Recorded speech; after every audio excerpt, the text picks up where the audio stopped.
हुन्छ। फेरि पनि सबैजनालाई क्रिस्टीय अभिवादन, जय मसीह। प्रभुलाई धन्यवाद आजको दिनको लागि। हामी फेरि पनि यो लकडाउन बाइबल स्टडी सिरिजमा आएका छौँ र तपाईहरू सबैजनालाई म स्वागत भन्न चाहन्छु। हामी हिब्रूको पुस्तकको गहन अध्ययन गरिरहेका छौँ अनि हिजो हामीले हिब्रूको पुस्तकको आउटलाइन गऱ्यौँ, त्यसको इन्ट्रोडक्सन गऱ्यौँ, परिचय गऱ्यौँ। अनि हिब्रूको पुस्तक एकदमै धनी छ हैन। धनी छ भनेको क्रिसको सिद्धान्त देखाउने कुरामा एकदमै धनी छ। पुरानो नियम कसरी नयाँ नियममा आएर पुरा भयो, कसरी नयाँ नियमले पुरानो नियमलाई विस्थापन गर्यो भन्ने कुरा, कसरी क्रिस सर्वश्रेष्ठ हुनुहुन्छ र यो कहिले लेखेको हो, किन लेखिएको हो, कसलाई लेखिएको हो, के कारणले लेखिएको हो, अनि यो वचन हो कि यो पुस्तक हो, यो पत्र हो भनेर हामीले हिजो एकदमै गहन अध्ययन गरिसकेका छौँ। अनि आज हामी हिब्रू 1 अध्यायलाई हेर्नेछौँ अनि एकदमै महत्त्वपूर्ण कुराहरू छन् यहाँ हिब्रू 1 अध्यायमा। अनि यो हिब्रू 1 अध्याय तपाईँले पढ्नुभयो। अब हामी यसको अर्थ निरूपण गर्नेछौँ। सबैभन्दा पहिला बुझ्नुपर्ने हिब्रू 1 अध्यायमा जसरी यूहन्नाको सुसमाचारमा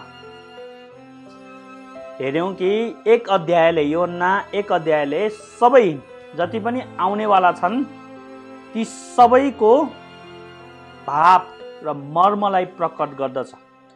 अर्थात् यूहन्नाको सुसमाचारमा जति पनि अध्याय छन् ती सबै अध्यायको 1 अध्यायमा केही न केही अंश छ, अर्थात् त्यसको निचोड छ।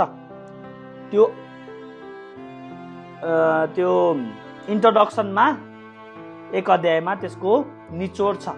त्यसरी नै यहाँ हिब्रूको पत्रमा पनि हिब्रू 13 अध्यायसम्म छ र यो 1 अध्यायमा यो 13 अध्याय आउँदैछ भनेर यहाँ राम्रोसित देखाइएको छ र त्यसलाई समराइज गरेको जस्तै हो, इन्ट्रोडक्सनमा समरी जस्तै हो।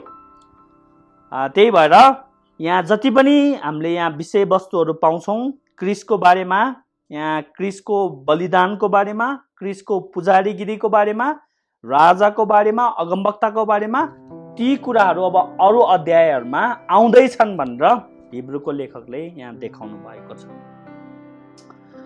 ल अब यसलाई हामी सरसर हेरौँ। यहाँ शीर्षकमा दिएको छ स्वर्गदूतहरू भन्दा पुत्र श्रेष्ठ। पुत्र भनेको प्रभु येशू ख्रीष्ट। प्राचीन कालमा हाम्रा पिता पुर्खाहरूसँग अगमवक्ताहरूद्वारा धेरै र विभिन्न किसिमले परमेश्वर बोल्नुभयो, तर यी आखिरी दिनहरूमा उहाँ आफ्ना पुत्रद्वारा हामीसँग बोल्नु भएको छ। हिब्रूको लेखकले सुरुमा नै येशू ख्रीष्टको बारेमा भनेको कुरा पाउँछौँ। यहाँ एकदमै बुझ्नुपर्ने महत्त्वपूर्ण कुरा के हो भन्दाखेरि यो हिब्रूको लेखकले रेभलेसनको इतिहासको बारेमा भन्दैछ, परमेश्वरको प्रकाशको इतिहासको बारेमा। परमेश्वरले कसरी आफैलाई प्रकट गर्नुभयो, परमेश्वरले आफ्नो महिमा, आफ्नो वचन र आफैलाई कसरी इजरायलीहरूलाई दिनुभयो भन्ने विषयको इतिहासको बारेमा यहाँ केलाउँदै हुनुहुन्छ। हेर्नुहोस्, प्राचीन कालमा भनेपछि के बुझ्नुपर्छ भन्दाखेरि येशू ख्रीष्ट आउनुभन्दा अगाडि जति पनि परमेश्वरले दिनुभएको प्रकाश जुन अगमवक्ताहरूद्वारा दिइयो, जुन अरू लेखकहरू, भजनका लेखकहरू, अरू लेखकहरूद्वारा बोलियो, जुन मोसाद्वारा दियो व्यवस्थामा, जति पनि परमेश्वरको प्रकाशहरू छन् ती सबै आएर येशू ख्रीष्टमा पुरा भएको कुरा यहाँ देखाउँदै हुनुहुन्छ। प्राचीन कालमा भनेपछि यो पुरानो नियममा हैन, अब्राहम, इसाक, याकुब, अगमवक्ताहरू जति पनि तरिकाद्वारा परमेश्वर बोल्नुभयो, सपनामा बोल्नुभयो, उहाँ दर्शनमा बोल्नुभयो, हैन? युरिम र थुम्निम भन्छ। अरू विभिन्न माध्यमहरूद्वारा जति पनि परमेश्वर बोल्नुभयो ती सबै येशू ख्रीष्टमा आएर त्यसले पूर्णता पाएको, येशू ख्रीष्टमा सिद्धता पाएको। यहाँ तुलना पनि गर्दै हुनुहुन्छ कि येशू ख्रीष्ट र प्राचीन कालमा दिइएको ती प्रकाशहरूको तुलनात्मक व्याख्या पनि गरिँदैछ। कुन ठुलो भन्ने कुरा देखाउँदैछ यहाँ है। अब हामी हेर्छौँ कि येशू ख्रीष्ट पूर्णता मात्र होइन, येशू ख्रीष्ट ती सबै प्रकाशहरूभन्दा महान पनि हुनुहुन्छ भन्ने कुरा देखाउँदै हुनुहुन्छ। प्राचीन कालमा हाम्रा पिता पुर्खाहरूसँग, यो यहुदी लेखक हो भनेपछि, यहाँ पिता पुर्खा भनेपछि पक्कै पनि यहुदी अगमवक्ताहरूको बारेमा, यहुदी दर्शन शास्त्रीहरूको बारेमा, हैन? यहुदी ईश्वर शास्त्रीहरूको बारेमा, यहुदी लेखकहरू अगमवक्ताहरूको बारेमा भनेको कुरा हामीले पाउँछौँ। अगमवक्ताद्वारा धेरै र विभिन्न किसिमले, यहाँ है धेरै र विभिन्न किसिमले भनेपछि समग्रमा भन्ने सबै प्रकाशको बारेमा भनेको छ। धेरै भनेपछि के हुन्छ? धेरैजनासँग परमेश्वर बोल्नुभयो र विभिन्न किसिमले भनेपछि विभिन्न कालखण्डमा बोल्नुभयो। त्यसले पुरानो नियम सबैलाई समेट्दछ। बुझ्दै हुन्छ नि? पुरानो नियम सबैलाई समेट्दछ। तर भन्ने शब्दले के गर्छ? कन्ट्रास्ट गर्छ, तुलना गर्छ। तर के भयो? यी आखिरी दिनहरूमा उहाँ आफ्ना पुत्रद्वारा हामीसँग बोल्नु भएको छ। हेर्नै, परमेश्वरले पहिला चाहिँ आफ्नो दासहरूद्वारा, आफ्नो अगमवक्ताहरूद्वारा बोल्नुभयो, तर पुत्रद्वारा उहाँ बोल्नु भएको थिएन। बुझ्दै हुन्छ नि? यहाँ तुलनात्मक व्याख्या मैले भने नि, यहाँ पुत्रसँग बोल्नु र अरूसँग बोल्नुको यहाँ तुलनात्मक व्याख्या गरिरहेको छ।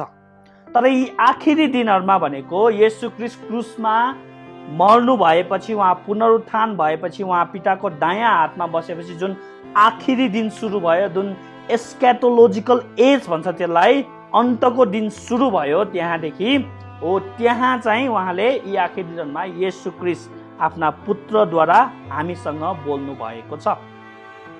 भनेपछि यसले के देखाउँछ भन्दाखेरि परापूर्व कालमा परमेश्वरले विभिन्न माध्यमहरू प्रयोग गर्नुभयो, अनि त्यो माध्यमहरू के को लागि थियो? पुत्रको बारेमा थियो। बुझ्दै हुन्छ नि? कल्मुनेट भयो, टर्मिनेट भयो। येशू ख्रीष्टमा आएर त्यो सबै वचन, त्यो प्रकाश, त्यो अगमबाणीहरू, त्यो विशेष परमेश्वरको वचनहरूले येशू ख्रीष्ट आउँदै हुनुहुन्छ भन्ने कुरा देखाइरहेको थियो। उहाँ राजा भएर आउँदै हुनुहुन्छ, अगमवक्ता भएर, पुजारी भएर आउँदै हुनुहुन्छ, उहाँ सर्वश्रेष्ठ भएर आउँदै हुनुहुन्छ भन्ने कुराको उनीहरूले पहिला नै भविष्यवाणी गरेका थिए। अब त्यो भविष्यवाणी पुरा हुँदैछ भन्ने कुरा देखाउँदैछ यहाँ हिब्रूको लेखकले। त्यही भएर यी आखिरी दिनहरूमा उहाँ आफ्ना पुत्रद्वारा हामीसँग बोल्नु भएको छ। भनेपछि पुत्रद्वारा बोलिनु ठुलो हो कि दासहरूद्वारा बोलिन ठुलो हो? त्यो कुराको यहाँ तुलनात्मक व्याख्या गरिरहेको छ। परमेश्वर मोसाद्वारा भएर बोल्नुभयो, तर मोसाको प्रकाश भन्दा येशू ख्रीष्टको प्रकाश महान हो। किनभने पुत्रद्वारा उहाँ बोल्नुभयो, आफ्नै पुत्रद्वारा बोल्नुभयो। अब यो हिब्रूको लेखकले त्यो पुत्रलाई क्वालिफाई गर्छ। त्यो पुत्र को भन्ने कुरा अब देखाउनुहुन्छ, त्यो पुत्र कति महान हुनुहुन्छ भन्ने कुरा अब देखाउनुहुन्छ। सुन्नु है त। तर यी आखिर दिनमा उहाँ आफ्ना पुत्रद्वारा हामीसँग बोल्नु भएको छ। यो अलिकति इन्ट्रेस्टिङ छ। यो बोल्नु भएको छ, यो पर्फेक्ट टेन्स हो है। नोट बनाउँदै हुनुहुन्छ नि, यो नोट गर्नु, पोइन्ट टु बी नोटेड भन्छ नि, यो एकदम नोट गर्न योग्यको छ। पर्फेक्ट टेन्स भनेको ग्रीकमा के लाग्छ भन्दाखेरि एकचोटि बोल्नुभयो त्यसको असर चाहिँ अनन्तसम्म रहन्छ। पर्फेक्ट टेन्सले त्यस्तो काम गर्छ। ग्रीकमा, इङ्ग्लिसमा नि गर्छ सायद, होइन, नेपालीमा नि गर्छ। हामीले यदि गहन अध्ययन गर्यौँ भने एकचोटि त्यो काम गरियो र त्यसको प्रभाव र असर चाहिँ अनन्तसम्म हुन्छ। भनेपछि परमेश्वर क्रिस्टद्वारा बोल्नु भएको, आफ्नो पुत्रद्वारा एकचोटि बोल्नुभयो इतिहासमा, हैन, त्यसपछि त्यसको प्रभाव अहिलेसम्म पनि छ। अहिलेसम्म पनि उहाँ बोलिरहनु भएको। वनपाखाहरूमा कतिचोटि तपाईँले कराउनुहुन्छ नि, ठुलो स्वरले कराउँदाखेरि त्यो आवाज कहाँसम्म गुन्जिन्छ नि, तर तपाईँ कराइसकेपछि त दोस्रोचोटि कराउनु पर्दैन नि, एकचोटि कराउँदा नै त्यो तपाईँले एकचोटि कराउनु भयो, त्यसपछि त्यो आवाज चाहिँ कहाँसम्म गुन्जिन्छ, त्यसको असर चाहिँ कहाँसम्म पुग्छ। हो त्यस्तै हो, परमेश्वर बोल्नुभयो येशू क्रिस्टमा, त्यो बोलाइ चाहिँ के हो, सिनै पर्वतको भन्दा नि महान छ भनेर देखाउँदै हुनुहुन्छ। बुझ्दै हुन्छ नि। अब त्यो पुत्रलाई क्वालिफाई गर्नुहुन्छ, पुत्र के हो भनेर हेर्नु है त। पुत्रलाई नै उहाँले सबै कुराका उत्तराधिकारी नियुक्त गर्नुभयो। यहाँ पनि धेरै रहस्य छ, अब मलाई यो सबै कुरा भन्ने समय छैन। यो उत्तराधिकारी शब्दले यति ठुलो भूमिका खेल्दछ। मोसालाई परमेश्वरले कहिले पनि उत्तराधिकारी बनाउनु भएन है, अगमवक्ताहरूलाई कहिले पनि उत्तराधिकारी बनाउनु भएन, राजालाई कहिले उत्तराधिकारी बनाउनु भएन, पुजारीलाई कहिले उत्तराधिकारी बनाउनु भएन, तर येशू क्रिस्टलाई उहाँले उत्तराधिकारी बनाउनु भएन हैन। जसरी राजाको उत्तराधिकारी ग्रहण गर्ने राजाको शेषपछि आफ्नो राजकुमारले, उसको छोराले उत्तराधिकारी पाउँछ नि, हो यहाँ पनि पुत्रलाई पिताले उत्तराधिकारी बनाउनु भयो, नियुक्त गर्नुभयो, किनभने उहाँ पुत्र हुनुहुन्छ है। अब थियोलोजी अब हामी पछि गर्दैछौँ, तर म अहिले नै अलिकति कुरा भन्छौँ। येशू क्रिस्ट उत्तराधिकारी हुनुभएको कारणले हामी पनि उत्तराधिकारी भएका हौँ, किनभने हामीलाई परमेश्वरले येशू क्रिस्टसँग एक गर्नुभयो। उहाँसँग हामी एक भएकाले, उहाँ पुत्र भएकोले हामी पनि पुत्र भयौँ। बुझ्दै हुन्छ नि है, उहाँ पुत्र भएकोले हामी पनि पुत्र भयौँ, किनभने हामी पनि येशू क्रिस्टसँग एक भएका छौँ। त्यही भएर हामी पनि उत्तराधिकार, स्वर्गका नागरिक, येशू क्रिस्टसँग साझे उत्तराधिकार भन्छ नि, हो यहीँ आएर पुरा हुन्छ है। पुत्रलाई नै उहाँले सबै कुराका उत्तराधिकारी नियुक्त गर्नुभयो, उहाँद्वारा नै समस्त सृष्टि रच्नु पनि भयो। अब हेर्नुहोस् है, यहाँ जति पनि जे पनि बनिएका कुनै पनि थोक उहाँ बिना बनिएन भनेर यूहन्ना 1 अध्यायमा लेखेको छ नि, हो यो पनि यहाँसँग एकदमै मिल्दोजुल्दो छ। जति पनि बनाउनु भयो परमेश्वरले, सबै कुरालाई आउट अफ नथिङ भन्छ, एक्स निहिलो भन्छ त्यसलाई ल्याटिनमा, उहाँले नबनिएका थोकबाट बनाउनु भयो बनिएका थोकलाई, आउट अफ नथिङ। तर उहाँले त्यो माध्यमद्वारा बनाउनु भयो। के द्वारा बनाउनु भयो? उहाँले आफ्नो पुत्रद्वारा बनाउनु भयो रे है। उहाँले समस्त सृष्टि रच्नु पनि भयो उहाँद्वारा। त्यही भएर हामीले के पाउँछौँ? आदिमा वचन थियो, वचन परमेश्वरसँग थियो, वचन नै परमेश्वर हुनुहुन्थ्यो भनेपछि येशू क्रिस्टद्वारा उहाँले सबै कुराको सृजना गर्नुभएको, सबै कुरालाई उहाँले बनाउनु भएको। येशू क्रिस्ट माध्यम हुनुहुन्छ, उहाँद्वारा बनाउनु भएको। त्यहीबाट हामीले पाउँछौँ कि येशू क्रिस्ट वचन हुनुहुन्छ, वचन देहधारी हुनुहुन्छ। किनभने परमेश्वरले के भन्नुभयो? उज्यालो होस् भन्नुभयो, अनि के भयो? उज्यालो भयो। उहाँले जे बोल्नुभयो त्यो नै हुन आयो। अनि वचन चाहिँ को हुनुहुन्थ्यो? येशू क्रिस्ट हुनुहुन्थ्यो। हो, आदिमा वचन हुनुहुन्थ्यो भनेको त्यही हो। अनि त्यही वचन देहधारी हुनुभएको। बुझ्दै हुन्छ नि?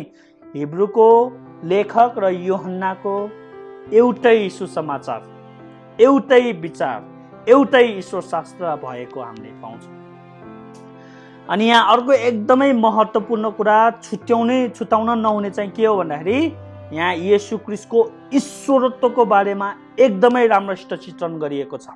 किनभने अब हाम्रो समाजमा पनि यो बुझिन्छ, तर जुन यो जसले यो पढिरहेका छन् हैन, यहुदी अडियन्सहरूले पढिरहेका छन्, जब परमेश्वरको पुत्र भन्ने कुरा उनीहरूले सुन्छ, यो परमेश्वर बाहेक अरू कोही होइन। किनभने पुत्रमा के हुन्छ? मोनोगेनेस भनेर हामीले ग्रिकमा हेऱ्यौँ हैन, यूहन्नाको सुसमाचारमा। मोनोगेनेस भनेको पिताको दुरुस्त रूप हो। अदृश्य परमेश्वरको दृश्य रूप हो। अर्थात् परमेश्वरको पुत्र भनेको परमेश्वर नै हो भन्ने कुरा उनलाई थाहा थियो, किनभने बुवाको स्वभाव गुण आफ्नो छोरामा हुन्छ भन्ने कुरा एकदमै राम्रोसित थाहा थियो। त्यही भएर पुत्र येशू ख्रीष्ट बुवाको स्वरूप वहन गर्ने उहाँ हुनुहुन्छ। त्यही भएर यूहन्नाको सुसमाचारमा पाएको कुरा र यहाँ क्रिस्टोलोजी अर्थात् येशू ख्रीष्टको सिद्धान्त, ख्रीष्ट शास्त्रको बारेमा यहाँ दुवै सँगसँगै बगेको कुरा चाहिँ पाउँछौँ है। तर भलै अब यूहन्नाले लेखेको भनेर त यो पक्कै पनि होइन, हामीलाई थाहा छ नै यो कसले लेखेको भनेर।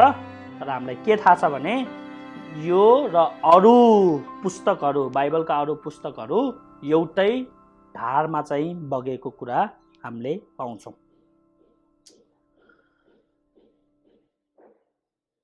3 पदमा हेर्नु अब, उहाँ नै परमेश्वरका महिमाको प्रतिबिम्ब र परमेश्वरकै स्वभावको वास्तविक प्रतिरूप हुनुहुन्छ र सम्पूर्ण विश्वलाई आफ्नो शक्तिको वचनले सम्हाल्नुहुन्छ।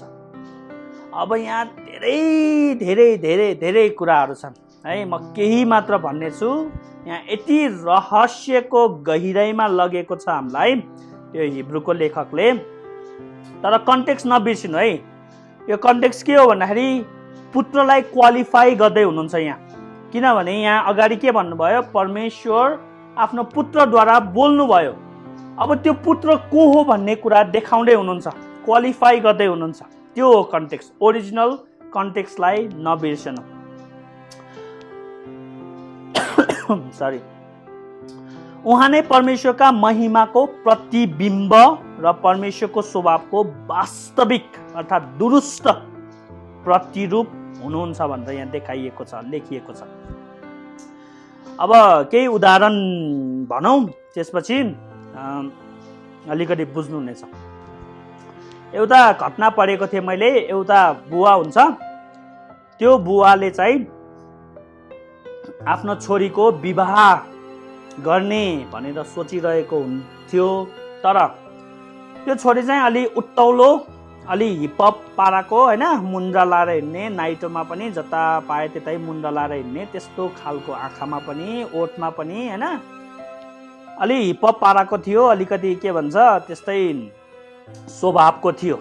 अनि एकदमै चिन्तित हुनुभएछ बुवा होइन। अब यसलाई विवाह गरिदियो भने कस्तो होला होइन, यसको भविष्य कस्तो होला, यसको हुनेवाला श्रीमानले यसलाई मन पराउँछ कि पराउँदैन भन्ने कुरामा एकदमै चिन्तित हुनुहुन्थ्यो। अनि उहाँले आफ्नो पुरानो साथीलाई यो कुराको बारेमा भन्नुभएछ, त्यो चिन्ता व्यक्त गर्नुभएछ, गुनासो पोख्नु भएछ। किनभने त्यो उहाँको साथीको छोरीको पनि विवाह हुँदै थियो। अनि त्यही विवाहको बारेमा कुरा गर्दै गर्दाखेरि यो कुरा निस्केको थियो। अनि त्यो पुरानो साथीहरू बिच चाहिँ कुराकानी भयो। अनि कुराकानी हुँदाखेरि त्यो पुरानो साथीले त्यो जुन छोरी जुन उत्तौलो भएर हिँडेकी थिइन्, त्यो छोरीको बुवालाई भनेछ, तिमीलाई पुरानो दिन याद छ?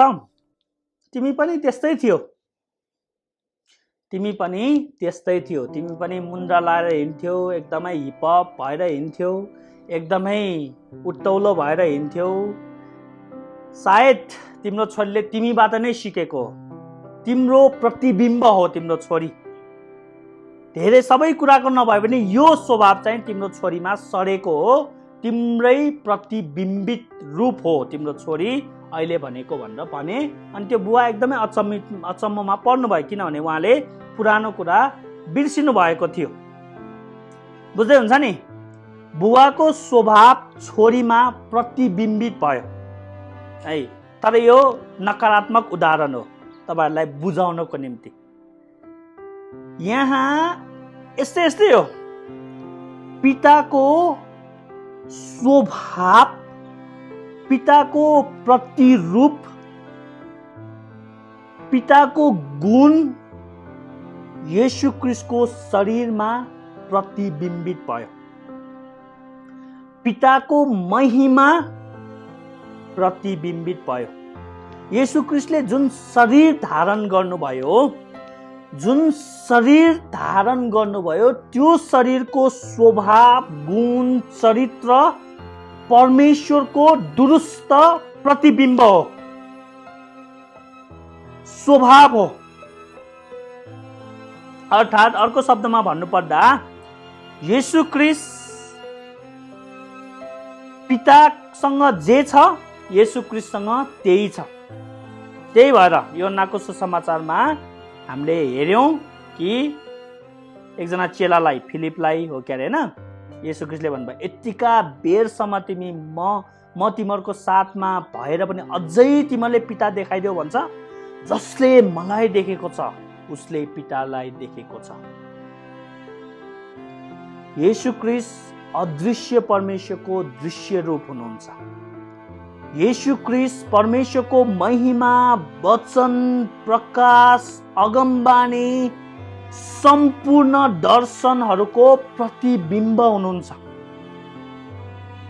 बुझ्दै हुन्छ कति रहस्य छ यहाँ। अनि त्यो प्रतिबिम्ब अरू कसैले पाएका थिएनन् पुरानो नियममा, कसैले पनि। भलै परमेश्वरले दाउदलाई छोरा भन्नुभयो, सुलेमानलाई छोरा भन्नुभयो, तर यसरी कसैलाई पनि भनिएको छैन। इभन स्वर्गदूतहरूलाई पनि त्यो विशेष अधिकार परमेश्वरले दिनुभएको थिएन। पुत्रलाई मात्र त्यो रिजर्भ गरिएको थियो, पुत्रले मात्र त्यो विशेष अधिकार पाए। बुझ्दै हुन्छ नि। अब एकदमै इन्ट्रेस्टिङ कुरा हेरौँ, यो शब्द कहाँबाट आयो। अब इटोमोलोजी हेरौँ, यो शब्दको उत्खनन गरौँ। यो जुन प्रतिबिम्ब भनिएको छ, अब नेपालीमा त प्रतिबिम्ब भनेपछि अलिकति त्यत्तिकै सेन्स आउँछ हैन, महिमाको प्रतिबिम्ब। अझ यहाँ स्वभावको वास्तविक प्रतिरूप भनेको छ नि, स्वभावको दुरुस्त रूप के दुरुस्त।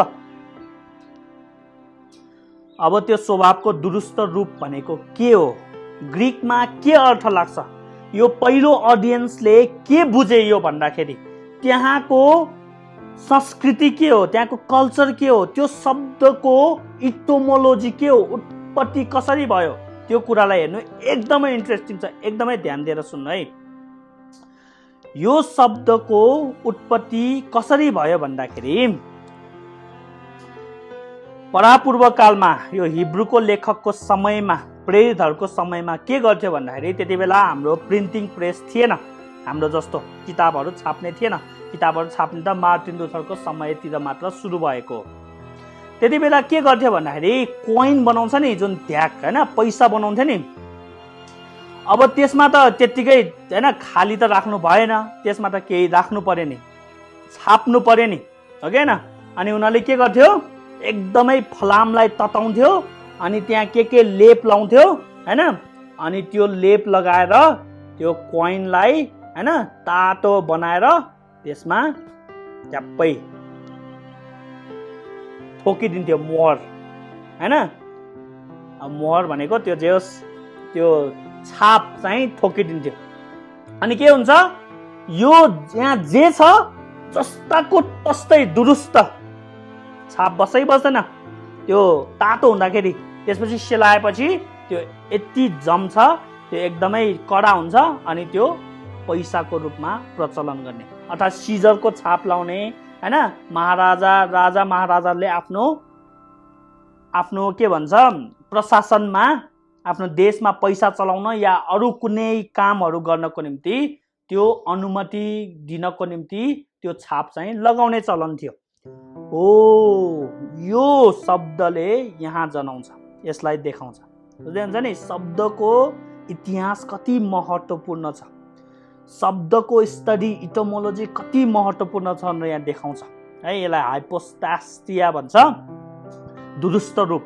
अर्थात् परमेश्वरसँग जे थियो त्यो येशू ख्रीष्टको शरीरमा उहाँले छाप लगाइदिनु भयो भनेपछि त्यो छाप वहन गर्ने येशू ख्रीष्टको शरीर हो।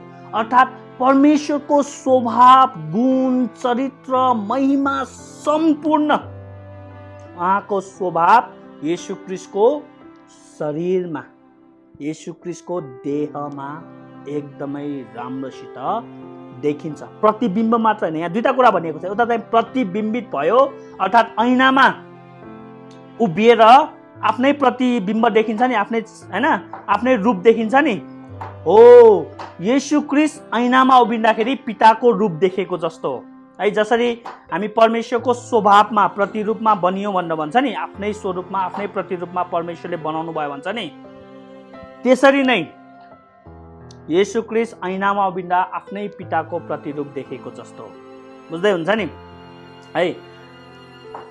अर्को इन्ट्रेस्टिङ कुरा म भन्छु तपाईहरुलाई, अनि एकदमै बुझ्न सजिलो हुन्छ।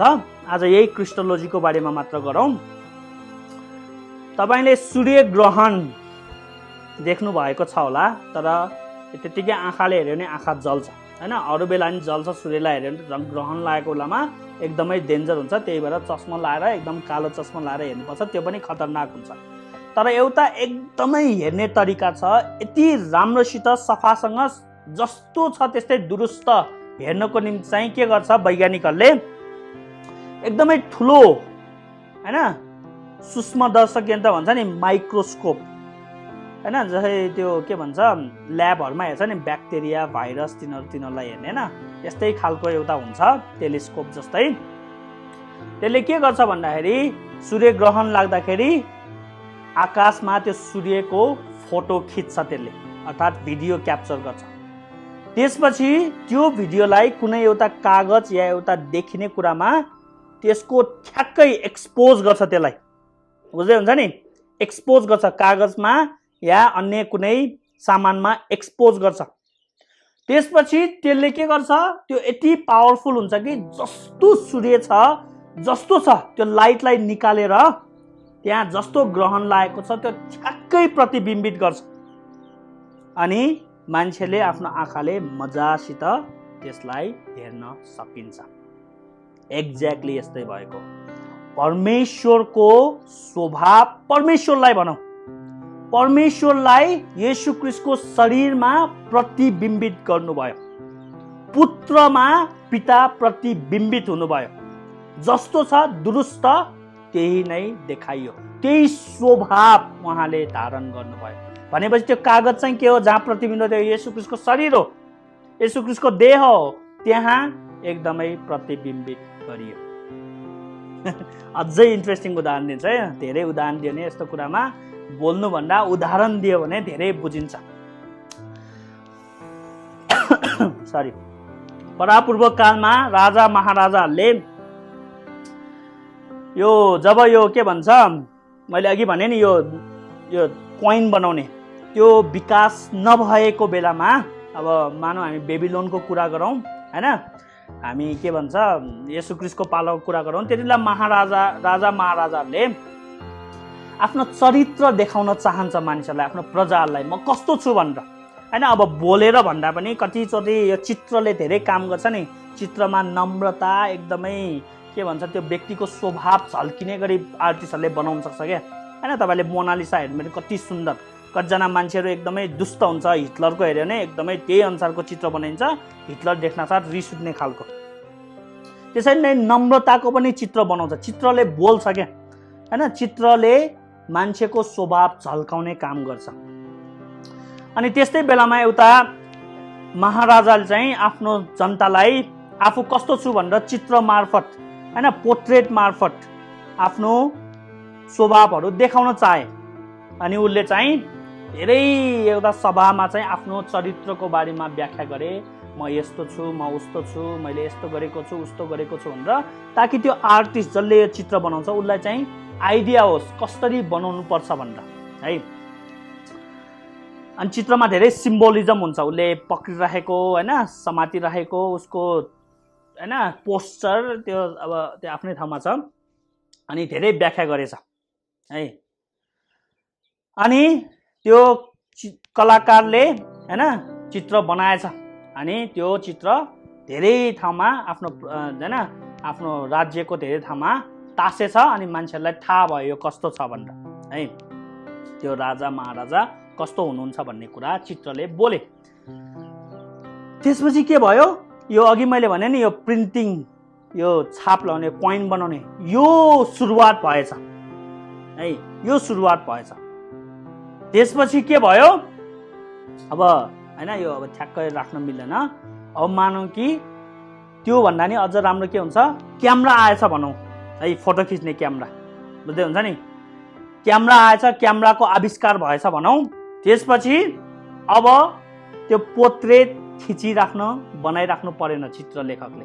अर्थात् मैले के भन्न खोजेको छ भने यहाँ परापूर्व कालमा परमेश्वरले आफ्नो स्वभाव देखाउन विभिन्न तरिकाहरू प्रयोग गर्नुभयो क्या है, अगमवक्ताहरू प्रयोग गर्नुभयो। तर उनीहरूले ठ्याक्कै देख्न सक्दैन के, ठ्याक्कै बुझ्न सक्दैन परमेश्वर कस्तो हुनुहुन्छ भनेर एकदमै दुरुस्त रूपमा बुझ्न सक्दैन, किनभने त्यो चित्र लेखकले ठ्याक्कै बनाए तापनि त्यो फोटो जस्तो हुँदैन, बुझ्दै हुन्छ नि, फोटो जस्तो हुँदैन। अब क्यामेराको आविष्कार के भयो, जस्तो मान्छे छ ठ्याक्कै क्यामेराले खिच्छ, ठ्याक्कै प्रतिबिम्बित गर्छ फोटोमा। हो, येशू ख्रीष्ट त्यही क्यामेरा जस्तै हुनुहुन्छ, क्यामेराको फोटो जस्तै हुन्छ। पिताको फोटोलाई, पिताको स्वरूपलाई फोटोमा जस्तो छ त्यस्तै दुरुस्त उतारियो, बुझ्दै हुन्छ नि, पिताको स्वभावलाई येशू ख्रीष्टको शरीरमा जस्तो छ त्यसरी नै उतारिएको हामीले पाउँछौँ येशू ख्रीष्टमा, बुझ्नुभयो। त्यही भएर यी कुराहरूले के देखाउँछ भने येशू ख्रीष्टको स्वभाव पिताको स्वभावको दुरुस्त प्रतिबिम्ब हो भन्ने कुरा यहाँ एकदमै राम्रोसित देखाउँछ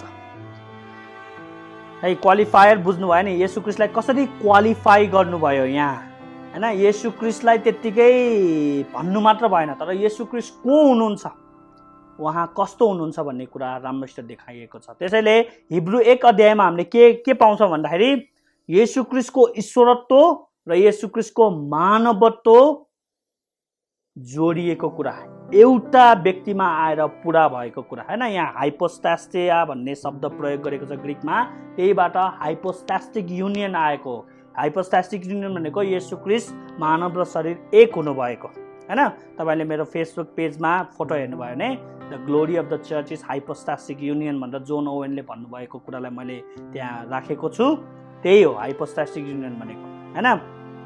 त्यही भएर येशू ख्रीष्टले सम्पूर्ण वचन, सम्पूर्ण परमेश्वरको प्रकाशको उहाँ मूर्त रूप हुनुहुन्छ, उहाँ फुलफिलमेन्ट हुनुहुन्छ, उहाँ नै त्यसको मूर्तता हुनुहुन्छ, उहाँ नै वास्तविकता हुनुहुन्छ।